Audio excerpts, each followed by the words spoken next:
हनुमान जी भगवान शिव के अवतार हैं, ये बात तो हम सभी जानते हैं, लेकिन हनुमान जी और भगवान शिव का युद्ध भी हुआ था, ये बात बहुत कम लोग जानते हैं। इससे संबंधित कथा का वर्णन पद्म पुराण के पाताल खंड में मिलता है। आज हम आपको इस बारे में बता रहे हैं।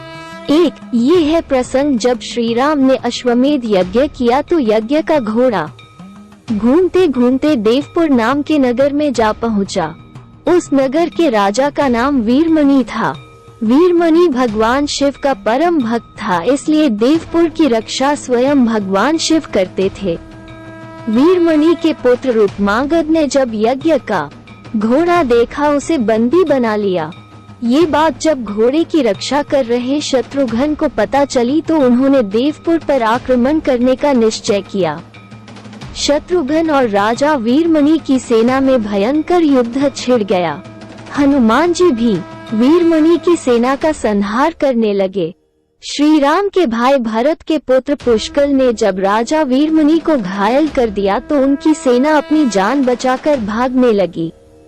जब भगवान ने अपने भक्त का ये हाल देखा तो वे भी उनके पक्ष में युद्ध करने लगे। भगवान शिव को युद्ध करते देख शत्रुघ्न भी वहां आ गए। दोनों में भयंकर युद्ध होने लगा।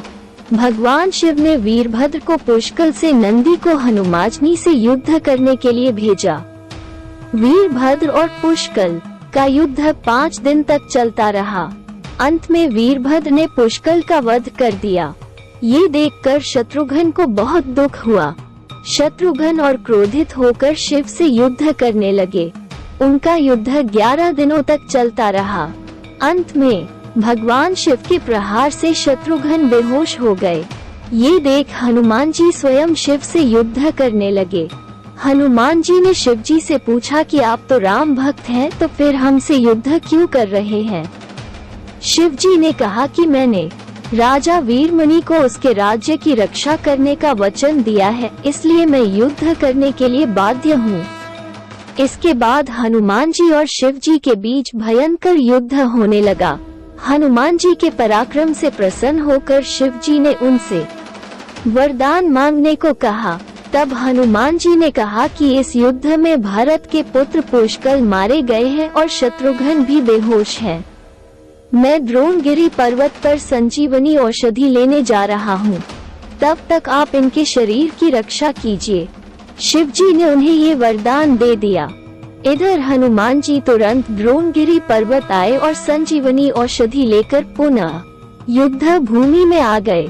उस औषधि से हनुमान जी ने पुष्कल को पुनः जीवित कर दिया और शत्रुघ्न को भी स्वस्थ कर दिया। शत्रुघ्न और शिव जी में फिर से युद्ध होने लगा। जब शत्रुघ्न किसी भी तरह से शिव जी से नहीं जीत पाए तो हनुमान जी ने उनसे श्री राम को याद करने के लिए कहा। शत्रुघ्न ने ऐसा ही किया। श्री राम तुरंत युद्ध भूमि में प्रकट हो गए। श्री राम को आया देख भगवान शिव भी उनकी शरण में चले गए और वीरमणि आदि योद्धाओं से भी ऐसा ही करने को कहा। वीरमणि ने यज्ञ को घोड़ा भी श्री राम को लौटा दिया और अपना राज्य भी उन्हीं को सौंप दिया। इस तरह वो युद्ध समाप्त हुआ।